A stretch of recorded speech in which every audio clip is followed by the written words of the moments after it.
Hello, and welcome back to Baby Elias's stories. We now return to Blade Runner 4, I and Talon, by K.W. Jeter. Chapter 4.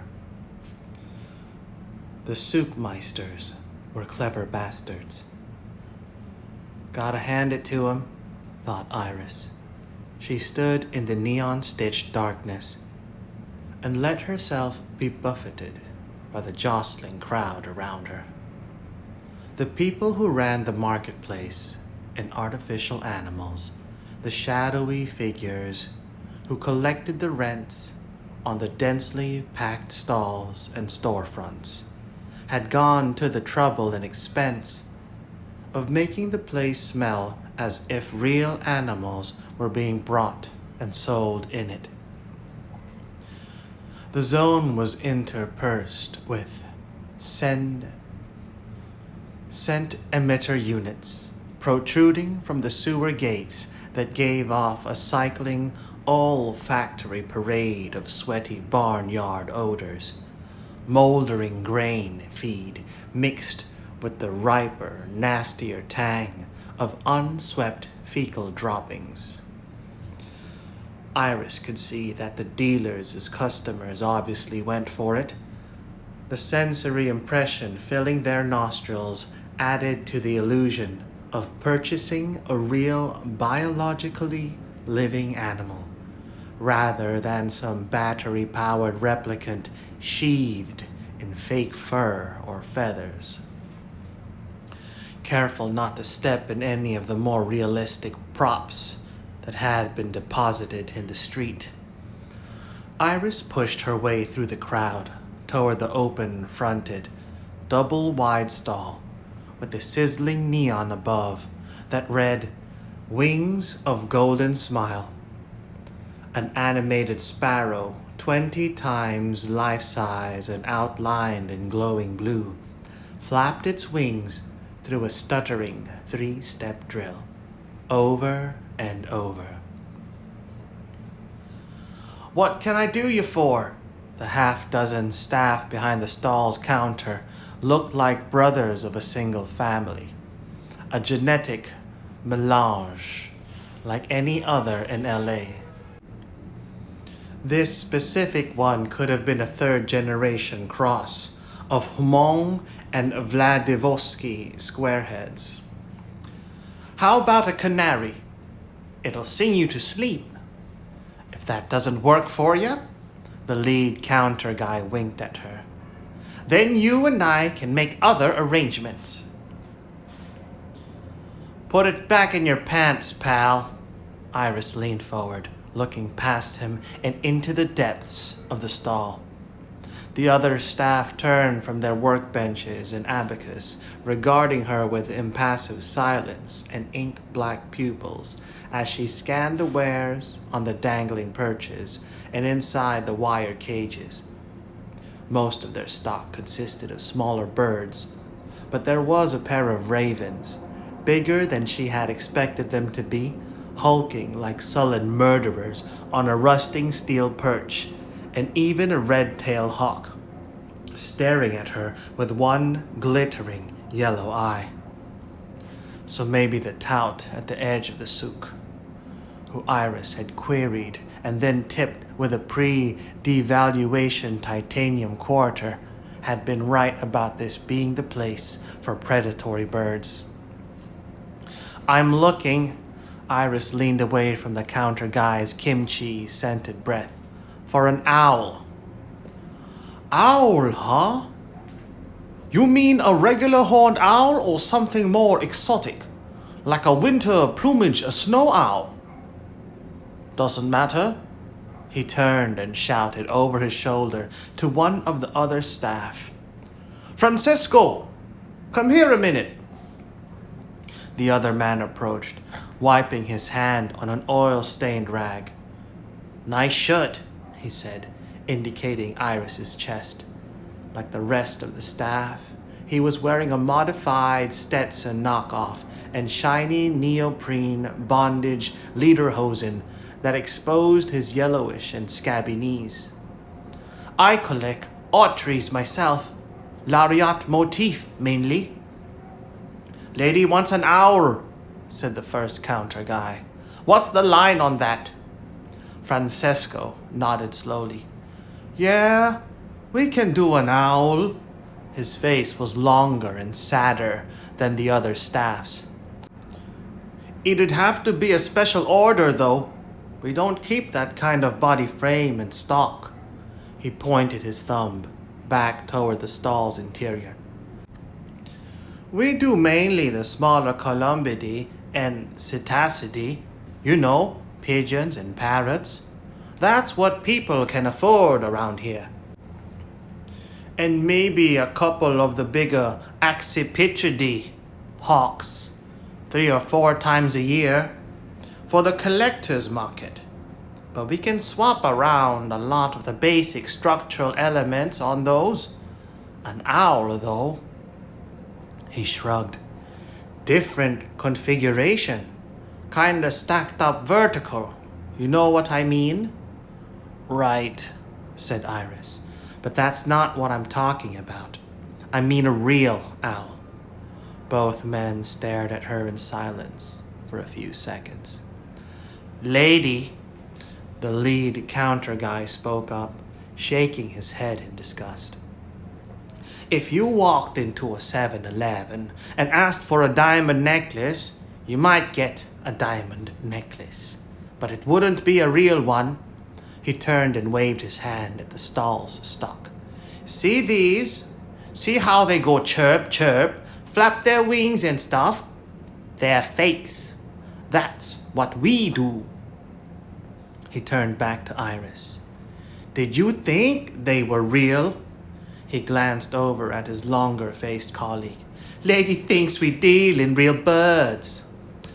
I understand, said Iris slowly, emphasizing each syllable, that you have, in fact, done so. On occasion, dealt in real birds. True? Who told you that? One of those putzes out on the street? Tell me which one. Point him out and I'll kick his ass. The counter guy crossed his arms and scowled. Real animals are restricted, even birds. You can get into a lot of trouble dealing in them without a license. One of his thin eyebrows raised. You got a license? I don't need one. Her eyes had adjusted further to the gloom inside the stall. She could just make out a few more birds tucked away into the corners and on top of a pile of packing crates. So nobody's come around lately offering you a deal on a hot owl? Yeah, right. Who'd have one? Tell me that. You hear of any other dealer in the souk who's got one? The counter guy turned sullier. How would I know? Iris decided to take another tack. She reached into her jacket and pulled out the hard copy photo she'd had the Ceresper print. Ever see this person? The counter guy's gaze flicked down for only a second to the photo of the cop named Deckard, then back up to Iris's face. You a cop? What makes you think that? Lady, that's what cops do. Pull out a picture and ask if you've ever seen him. Jeez. Iris left the photo sitting on the counter so she could pull something else from inside her jacket. Both men nodded when they saw the gun in her hand. You're a cop, all right, said the lead counter guy. She let the gun rest flat on its side, on her palm. She touched the cold black metal with the tip of her other forefinger. We could go downtown, she said, to that nice, shiny new station where all the other cops hang out, and talk about this some more. And on the way, I could take you and this into an alley and beat the crap out of you. Or we can talk now. Your choice. The counter guy picked up the photo and gazed at it. Iris replaced her gun in its shoulder holster and waited. Hey, this is weird. You know what? The counter guy lowered the photo and smiled at Iris. I do remember seeing this guy before. He's some other cop, right? Iris said nothing. The counter guy's gold-capped smile faded. He turned the photo toward his colleague. Remember him? Kinda, tilting his head to one side to see the photo better. Francisco scratched at the hinge of his jaw. But he didn't come here. I mean, to our shop. He straightened and pointed to another stall, visible several yards away through the milling crowd. He was over there, asking something about a fish. I don't know what, though. That's right. The lead counter guy nodded vigorously. He looked relieved. Go talk to the fish woman. It turned out not to be a fish. At least, not that the cop named Deckard had been looking for. The tiny Asian woman at the artificial fish dealer's stall gave Iris a story about the man in the photo having come around with a scale and a tiny plastic evidence bag. She'd put the scale under her microscope, read off the serial numbers and species reference, and then had pointed him toward one of the storefronts where a vest-wearing upmarket Arab type, who'd never come any closer to making his hegira than the average L.A. infidel, dealt in the larger herpetoids. A snake standing in the Arab shop, Iris tucked the photo back into her jacket. He was asking about a snake? Yes, he was. The Arab dealer kept a hand-rolled cigarette filled with ersatz and legal tobacco, cradled in the fingertips of his upside-down hand, one corner of his lip curled with disdain. Very unpleasant inquiries they were, too. An ugly man, violent and cruel. That was his job, said Iris. She didn't give a rat's ass about Deckard, but she didn't care for civilians slagging off on cops. Nevertheless, if a police officer, he was a servant of the general population, not its master. An honest businessman such as myself naturally resents paying taxes and the expected schedule of bribery only to be abused by such a creature. The Arab dealer took a deep drag of the false cigarette, then contemplated the blue-gray cloud he expelled a moment later. I have heard tell, he spoke meditatively, that the individual in question is dead, as the prophet might have put it. Payback is a bitch. The prophet can stick it. A bad mood rose inside Iris, like the polluted tide coming in over the oil-stained beaches to the west of the city. The Arab didn't irritate her so much as the sinking realization that she had come to a dead end, scrambling around for leads here in the hotly fetid-scented marketplace. You don't look well, said the Arab with no apparent concern. The man's cologne, star anise mixed with unnatural flowers, flared Iris's nostrils and left a sour taste on her tongue.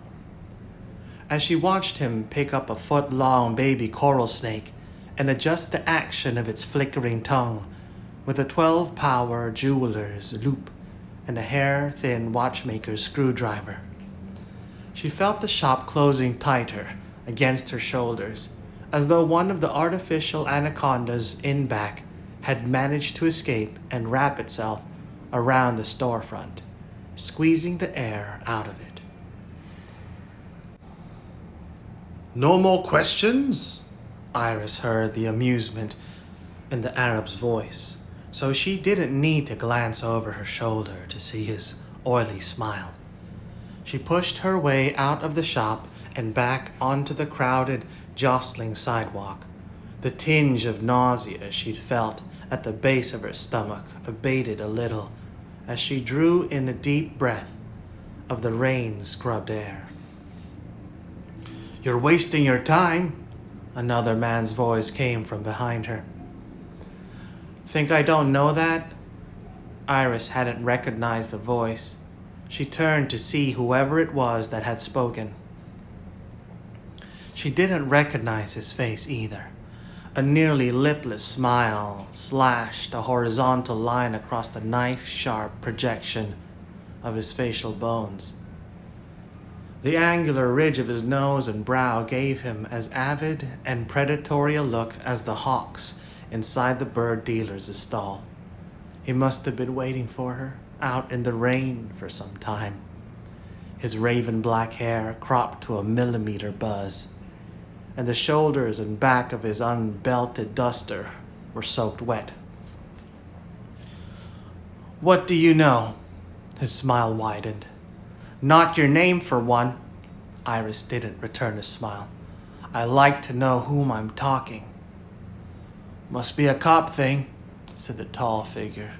He extended a long-fingered, large-knuckled hand. "Vogel.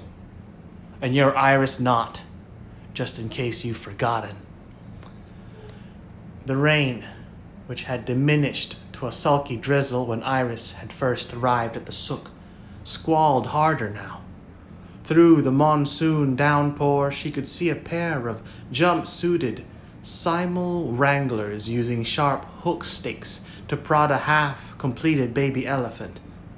A flop-eared head and snaking gray trunk fastened to an articulated steel skeleton, safely under cover before the pistons and servos of the exposed machinery got damaged.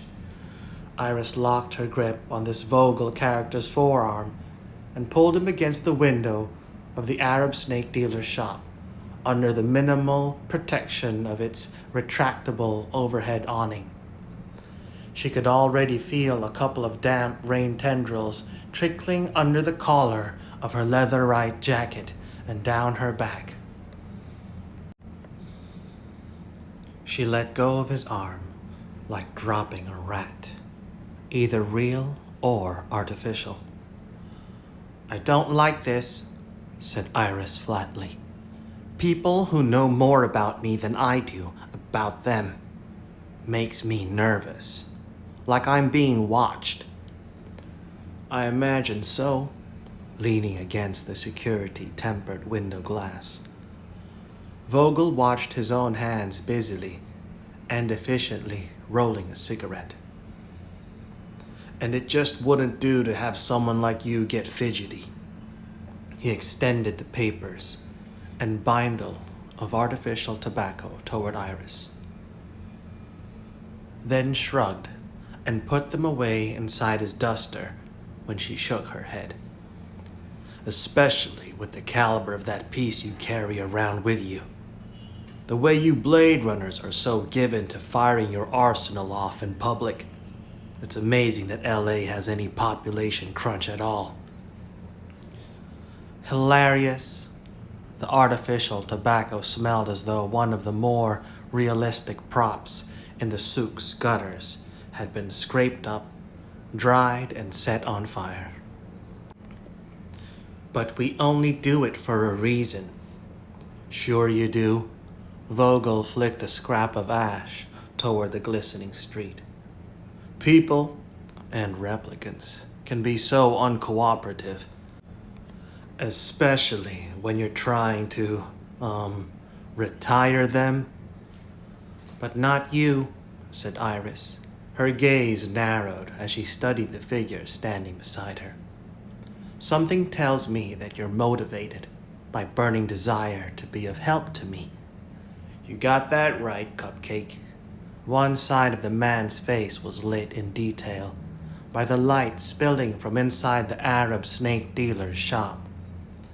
The other side was blue-shadowed by the flickering neon threaded above the souk's stalls. "I'm the answer to all your prayers." "I've heard that from guys before." "Really?" Vogel leaned his head back and exhaled more gray smoke. Did it work? Not yet. This time, I promise you, it'll be different. There was no remnant of his smile left as he leaned close to her. You really think you can find what you're looking for by just coming around a place like this and asking for it? Depends.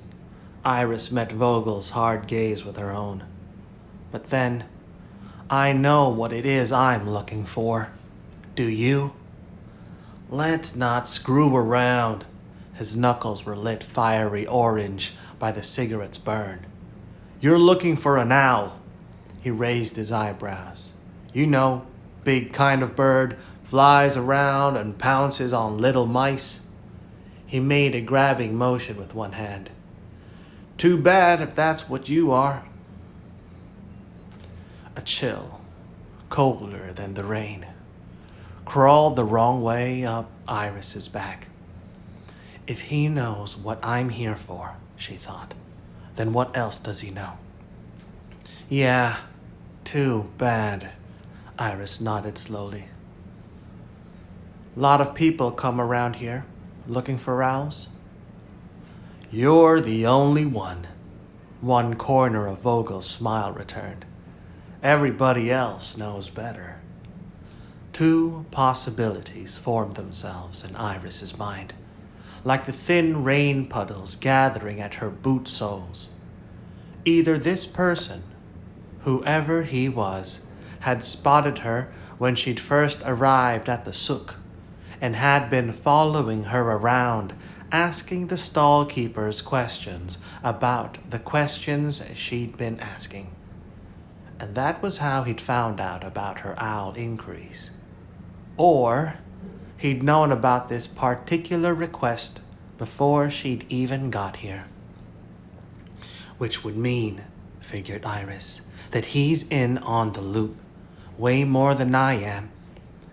Inasmuch as this Vogel knew all or enough about her and what she was doing, whereas she didn't know jack about him.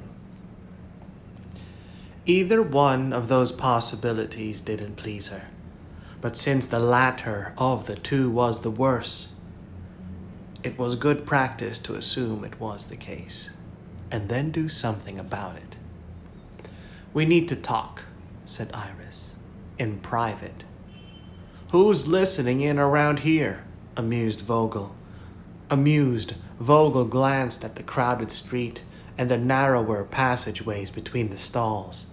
A pair of latter-day Berbers, their mouths and aquiline noses swathed with indigo-dyed cotton, herded a small flock of replicated black-faced ewes toward a gated pen. These people have got their own business to take care of. They're not interested in yours.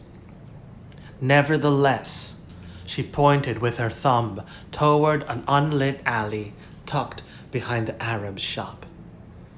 Just to make me comfortable, all right? Sure. Vogel followed her into the alley. Whatever you want. His words were cut off by the air being violently expelled from his lungs, the result of Iris's small but rock-hard fist landing in his gut. He doubled over, far enough that Iris could grab the back of his head with both hands and smash his face against one upraised knee. Iris threw him back up against the alley's damp brick wall with enough force that he stayed there instead of slumping to the debris-littered ground. You are a full-service cop. Vogel's expression turned into a red sneer as he wiped the blood from his mouth and nose onto the palm of one hand. Some people pay extra for this kind of treatment. Then you're getting a real bargain. Iris reached up and pushed the man's shoulders against the wall. Because I've got more of it. Rain trickled down her exposed wrists and along the inside of her jacket sleeves. So like I said, "Let's talk." "About owls?" Vogel's sneer, dripping red, curled tighter. "Buy a book." Her hands turned into fists, locked on the zippered front of his coveralls. She turned on her heel, yanking him away from the wall and sending him skidding on one shoulder across the wet paving. Before Vogel could shake off his stun, Iris had reached down and dragged him to his feet again. "Yeah," she said. "Let's talk birds." She thumped his spine against the wall opposite from where they had started. "Let's talk about this one owl in particular. Formerly property of the Tyrell Corporation. They named it Scrappy. God knows why. It's not that cute." Another thump, this time with the back of his head against the bricks. "What do you know about it, other than that I'm looking for it?" "I know lots, sweetheart." Vogel rubbed more blood off his angular chin. "Lot of stuff you'd never find out in a million years wandering around the souk asking stupid questions. The kind of thing you're looking for isn't exactly the everyday merchandise they deal in here." "It was worth a shot," grumped Iris. "Where the hell else was I supposed to go?" "Exactly my point." Vogel spat a red wad onto the ground, then reached into his mouth and tested a wobbly tooth with the ball of his thumb. "You don't know where to go. Haven't even started, and already you're out of your league." If she wanted to, she could have finished taking him apart, disassembling him like a meat-filled store dummy. Or a faster method, when she had first slammed him against the wall, she'd done a quick frisk while he'd been dazed, almost unconscious, and had found that he wasn't carrying any armaments, licensed or otherwise. She could take her own cannon out of the holster inside her jacket, brace its snout against his forehead, and put him to sleep for good. Interference with official police business didn't even merit paperwork down at the police station. The department's cleanup squad wouldn't list it as a reportable death, only as a cartridge expenditure. And at the same time, she felt a dark blue thread of fear underneath her heart. "He's right," thought Iris. "I don't know." Whatever level of confidence she had going for her when she was running down an escaped replicant, whether it was on some crumbling building ledge 20 stories above the teeming LA streets, or in that fractional moment of stopped time when she had to get her gun up, aimed and fired before the rep could squeeze his finger around the trigger of the weapon in his hand, that had been chilled and diminished now, confronted by the unknown. Her secret dread, not knowing what to do next. Hunting down replicants was simple compared to finding an owl, a real one, in a city where everything was fake. "That's why you need me." Vogel's words broke into her gloomy thoughts. "I'm here to help you." Iris refocused on him. The center of his thin smile was still tinged with red. "Meyer sent you?" "Meyer?" Vogel shook his head in disgust. "That putz? He's out of the loop, sweetheart. He can get you into trouble, but he can't get you out of it. Not the way I can." This sucks, thought Iris. She hadn't become a runner, gone through the grueling training involved, both from the department and in the cold, precise ordering of her mind, just so she could wind up under somebody else's